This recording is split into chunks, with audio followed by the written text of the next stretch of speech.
Those who face eternity easily forget what a lifetime means, what an ending means. You know it doesn't have to be this way. No, Kunavine, it does. They need me. Welcome. End of Dragons Daily 29. So a couple of changes today. On the new thumbnail, I'm calling these podcasts. I mean, that's fair, right? They're like video podcasts, but you don't have to watch to listen. It sort of counts, right? You guys will have to let me know what you think. But I've got an apology to make here. Zoltan Kakso has a comment about the whole Path of Fire versus Heart of Thorns debate that we're having at the moment. And they say, am I the only one who remembered the pitch for this topic to be about the Heart of Thorns and POF metas? Not saying it was. Maybe I was one of the mentioned topics to discuss, but I was surprised when WP said that most people are obsessed with the metas, because I thought that's the focus now. Yeah, you're not the only person to say this. You're totally right. I prompted you guys to talk about the metas.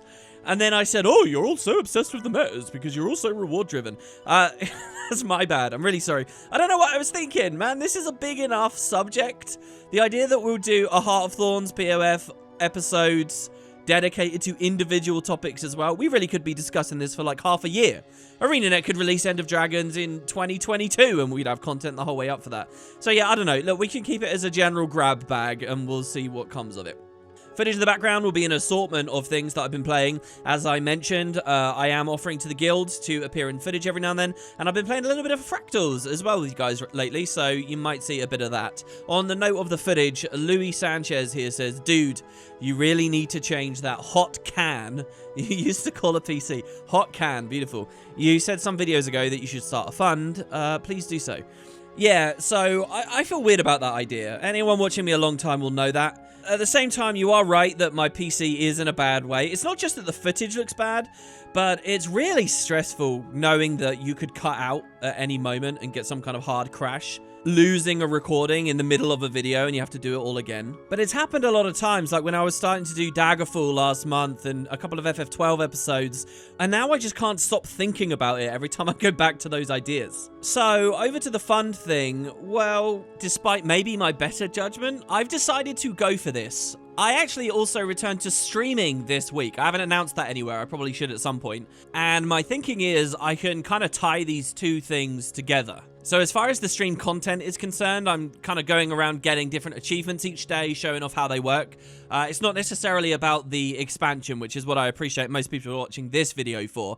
But if when you guys get into work, you want some entertainment, you know, during those early hours of the day, I do have that going on. There's two places you can go. One is to my Twitch. The other is to my second channel, WoodenPotatoes 2, where I put all the VODs up. And you can watch in either place. They're very casual, relaxed. So occasionally people do throw donations during those streams. And I decided to pull them together into a fund. And hopefully, if this really gets going, yeah, we can fix this issue. Because you're right, it's important. And you never know, End of Dragons might come sooner rather than later, then I really will be in a problem. I need this to look good for you guys. And I'm excited about it as well. You know, I can look into my rendering process. Should be fun. And again, I'm feeling quite energized. So if you guys want to help out with that, you can obviously just come to the streams. I'll also do something kind of weird, but I'll leave a link in the description, just below the video. I'll put it at the top, directly to where you can drop a contribution. And if you do that, just so that you know, you can do that at any time of the day. I don't have to be live. But what will happen is the next time I go live, I'll be able to show it to everyone and we can read a personalized message that you send or whatever. And I understand, listen, if nobody clicks that link in the description, nobody wants to, I completely get it. Right, I think that's enough bogging down this video with extra stuff. Let's jump in. First, we've got North Stars 0422, who says, on the topic of the Griffin being so well hidden in Path of Fire, I remember playing through Path of Fire the first days it came out, and after the second day, I went to the Reddit and I saw this post titled Hidden Fifth Mount, and it was a short gif of a guy mounting up on a Griffin in Vabby, and when I saw that, I for some reason thought it was just a special unique jumping puzzle type area that had these temporary mounts you could use, and I thought, well, that's pretty cool, seems like an interesting puzzle area, and I went on with my day. The next day, I was doing a bounty in Crystal Oasis, and I saw someone fly over me with the Griffin and land next to me. And I was completely in awe in seeing this amazing mount miles away from where I thought it was locked to. I quickly exclaimed my enthusiasm in chat about seeing this mount out in the open, and I was informed by other players that it was in fact a whole new fifth mount that was completely hidden right up until the expansion launch. Heart of Thorns had nothing close to that, and honestly a miracle that something as huge a secret as the Griffin was kept hidden right up to launch, especially with the leaks preceding the expansion. I'll never forget that pure amazement at seeing that Griffin in-game for the first time. It's a memory I won't soon forget. Now, these are the kind of messages I've always wanted to read about the hidden Griffin situation. It's so weird to me because I love the idea of such a big feature like this being hidden. But I feel like in the age of the internet and MMOs, connected into the internet and internet communities as they are, means that hidden big stuff like this doesn't end up having the right payoff. I remember I saw stuff online and murmurings online about the Griffin before I ever got to see it myself. And I've always felt kind of bad about that. I wish my first experience was looking up in the sky and seeing someone flying overhead off of the top of a pyramid or something in the Crystal Oasis because they're doing Griffin races, and I just don't know. And obviously, because I got the game at launch and I played nice and fast, that was unlikely to happen. Well, to tell you the truth, I didn't play that fast. I paced myself, and I'll be pacing myself for End of Dragons too. But, you know, I found it out online first. I remember especially that early video someone shot of flying it through Verdant Brink. The idea of taking it into the previous expansion was fantastic. And I do think it went underreported. I feel like broader games media could have done stuff with that, could have really talked about it. And now I wonder with End of Dragons whether we'll see something again. It unquestionably was a perk of POF that HOT couldn't compete with. And the question is, if End of Dragons does it, what would they do, and is it worth it? Because did it really bump more expansion sales and all that stuff? Or was it just because, you know, ArenaNet is filled with nerds like us and they knew it would be amazingly cool and they wanted to do something like that? You know what I like the idea of? The End of Dragons doesn't market any mounts at all, but once again does have a hidden mount of some kind. I don't know. I mean, that's a whole discussion again, which we could definitely dedicate a whole topic to at some point. But lovely comment. Thanks for sharing that little story. Zach H says, I'm more of a casual player. I come back for the expansion releases and the Living Worlds, so take my opinion with a grain of salt. Well, look, you shouldn't call yourself too casual there. I think that's the vast majority of Guild Wars 2 players. They come for the expansions, definitely, and usually they'll log in for Living World releases, but playing actively between them, that's a much smaller group, I think. Anyway, that being said, I remember enjoying playing through Path of Fire for the first time. The story was way better than Heart of Thorns in my opinion, and the main thing I still remember from the expansion, I enjoyed my time with it, but I didn't stay much longer after beating the story and unlocking the mounts. It was a solid RPG experience for me, and since I play it mostly for the stories anyways, but for some reason I never got the same feel or urge to keep playing after story like in Heart of Thorns or in Core. Yeah, you know, I think a lot of this comes down to reward schemes. As we mentioned before, I think Path of Fire really struggled with this. In Heart of Thorns, you would get a key, which would get you a currency, which would roll into, you know, eventually the final map and legendary crafting and all that stuff. It kind of eased you through. POF didn't do that so much. Heart of Thorns was also released in an era where there was a lot of excitement about Gen 2 legendaries.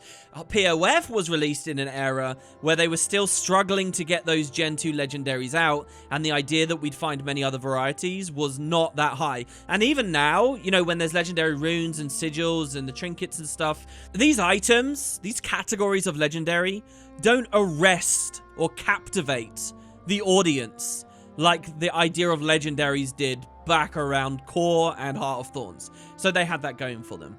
On this note, I do want to say one thing that I think Path of Fire dropped the ball on a lot. And I don't know whether End of Dragons will really have like an equivalent setup that they will drop the ball on again, but it's mounts. And I know it's crazy for me to say this because as far as like the design of the mounts is concerned, how they were filtered throughout the story and that they managed to hide one, and obviously the movement and all that stuff, that's all premium, that's all top tier with the mounts. But I do think that ArenaNet really dropped the ball in terms of integrating rewards and kind of motivation for playing into the mounts. They put it on the mastery system, which we all know is a short-term system.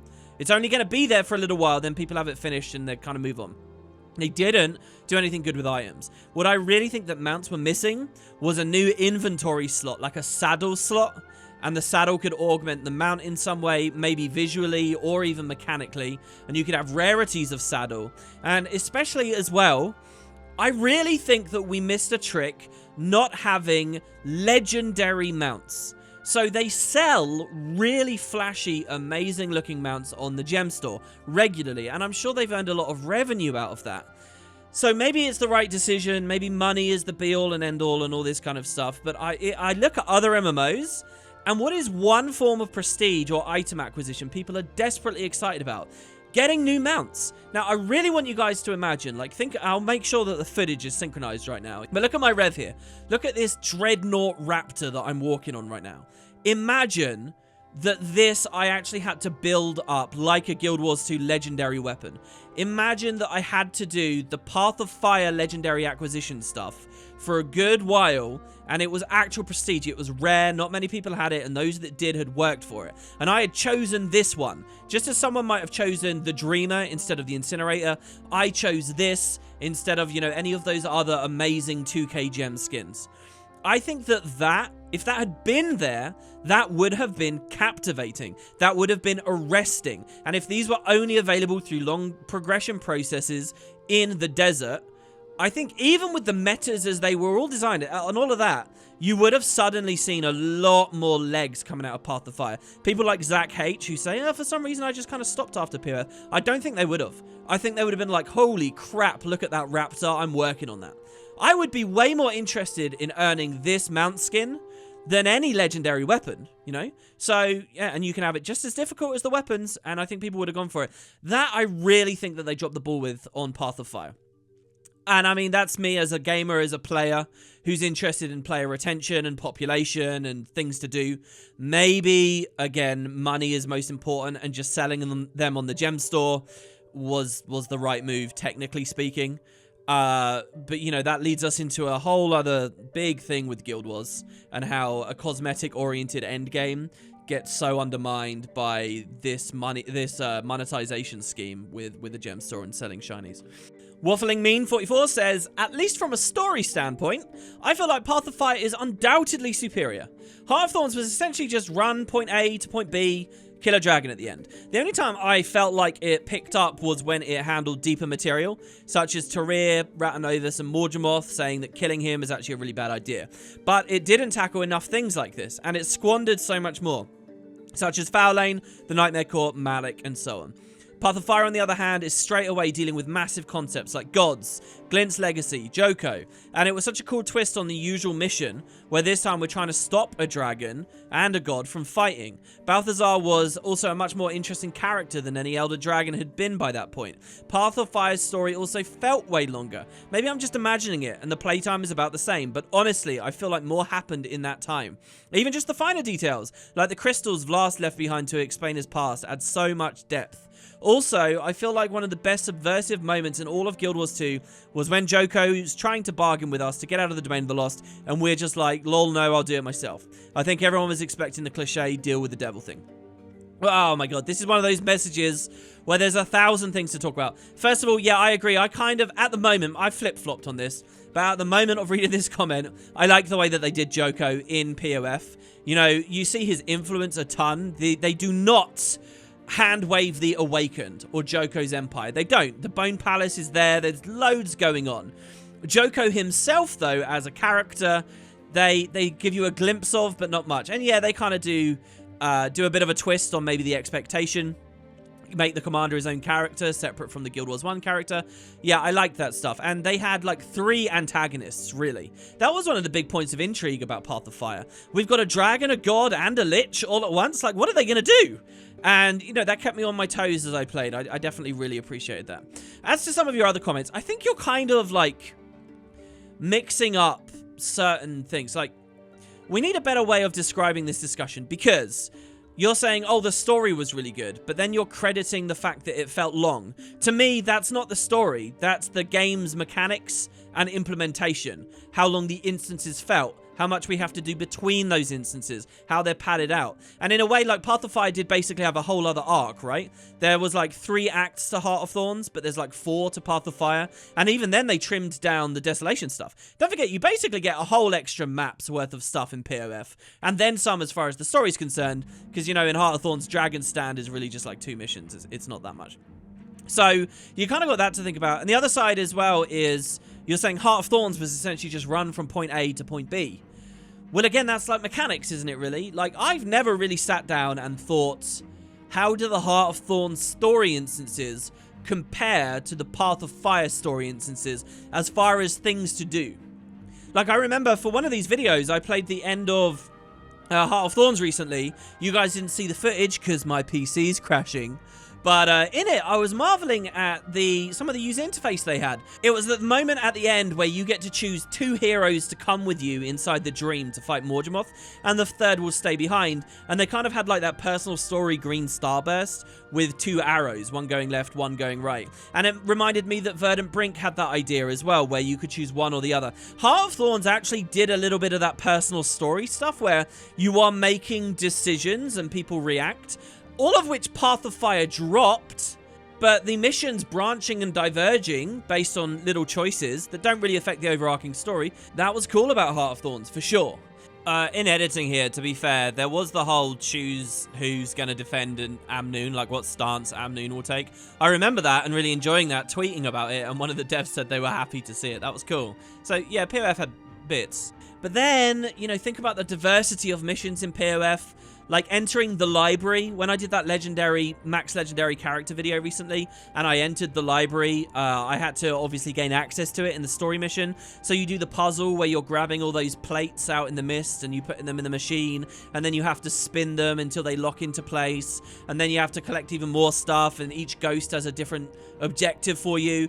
You know, Path of Fire had a lot going on with some of its instances that was really entertaining. There's just so much to dive into here, and I think it's a testament to how great this MMO is, honestly, that both expansions really can be compared in a lot of ways, even though Heart of Thorns is getting kind of old at this point. Finally, you mentioned, like, in terms of subject material of the story.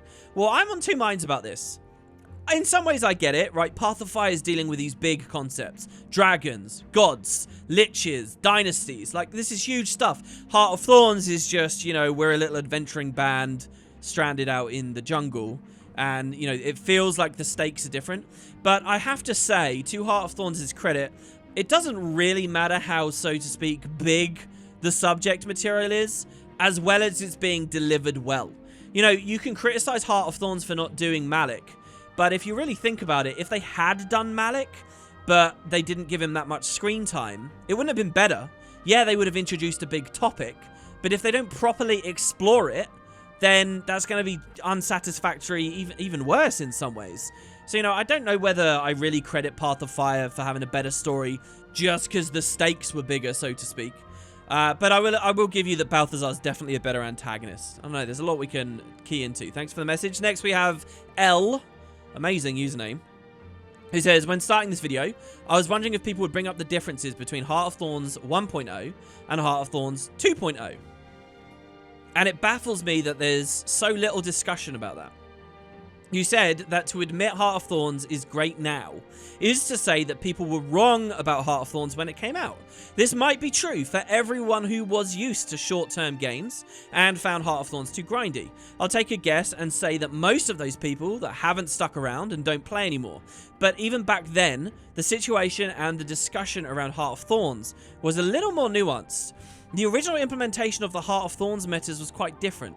All maps have multiple branching pre-events that had to be completed in order for the meta to progress. During this time, you'd get map currency, keys, and reward progress. The more pre's you did, the better the rewards. The idea, yeah, this was the participation bar, if you guys remember, which still kind of exists in various forms.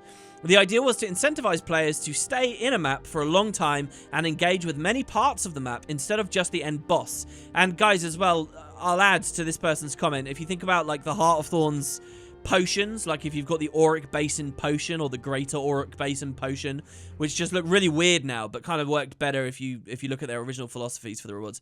This also works in tandem with the old mastery system, which on release was slow and character bound. It was not character bound. It was slower, but it was never character bound. XP from these pre's was actually useful. Total meta time, including pre-events, could take 1.5 to 2 hours. If the pre's failed, there'd be no end boss. Is that true? I don't remember that. The only map that survived 2.0 change was Dragon's Stand. Now, you might say that people complained about the time it takes to invest in these maps, and that's why they were changed, but I never had any issues with the time investment. I had issues with the technical side of the experience. Switching to a different mega server, even if you're on the same map, would and still does reset your reward progress. Difference is that now you only start getting reward progress when the boss meta starts. It was incredibly frustrating to spend time doing pre's, only to find out halfway through that another map was already progressing. or was close to the end boss, and see your map slowly empty out. Joining Friends and Heart of Thorns maps had the same issue. It's not that I had a problem with the time investment, but that the game punished you harshly for engaging with its mega server system. Just like with the Triple Trouble release, I feel people focus too much on time investment and or difficulty instead of other aspects that held it back. And with both Heart of Thorns 1.0 and Triple Trouble, the core gameplay and reward systems were very solid, but technical limitations held it back. Now, that last sentence, you're a man after my own heart, because yes, I think that to really analyze Triple Trouble and the tech rework is what failed about it is a discussion of the technical issues and how the server filling up worked and all those things. If you guys remember my old Join Wars 2 video from way back.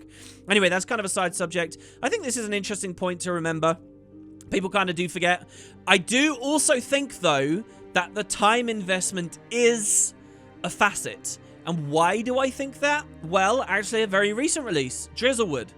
Drizzlewood, now that it has North and South, if you choose to do the whole thing, people do complain and they do get upset. And you can see it in most squads. You know, I've spent a lot of time doing that, trying to get money and T6 mats for my legendary runes recently.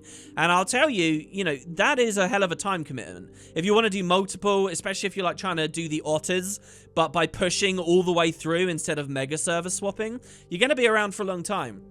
And it's an interesting phenomenon to me, because the only reason that I want to stay in Drizzlewood is because I feel like South is rewarding, and then I feel like the caches are fairly rewarding, and then North is starting, and you get lots of stuff at the beginning of North, and then there's a bit of a lull, but then you're really close to Jormag, which is a huge reward as well. So it's just at every step, it's like, oh, I want to do a bit more, and then when Jormag finally dies, you know, the map's about to reset, and you're like, oh, we're back to South, and South has the amazing rewards because of the world versus world thing.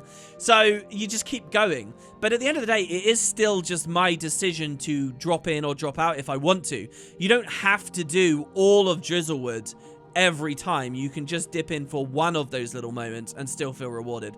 That wasn't necessarily true with Heart of Thorns. So if I see people complaining about Drizzlewood and how long that takes to do both metas, and that they feel like they have to do the whole thing even though they don't, then I can definitely see people talking about that with Heart of Thorns as well. Technical issues on top, and yeah, it was a recipe for disaster. It speaks to Path of Fire's credit and End of Dragons as well, that Path of Fire didn't have this issue, and I would hope that End of Dragons doesn't either. They do learn things about these big open world metas. Next, we have some amazing review about the soundtrack, which is amazing to me because, you know, I don't really have the vocabulary or the education to properly identify what it is I like about one soundtrack or the other. I know I enjoy them. But here, check this out. Pinsvin said the soundtrack of Path of Fire is not very good. For every beautiful explorable track, there is an ambient track which adds nothing beyond a texture, or a bombastic battle track that is orchestrally all over the place, doing nothing but stressing out everyone. There isn't enough tempo variation in the exploration tracks, and it lacks the majesty and listenability of Heart of Thorns.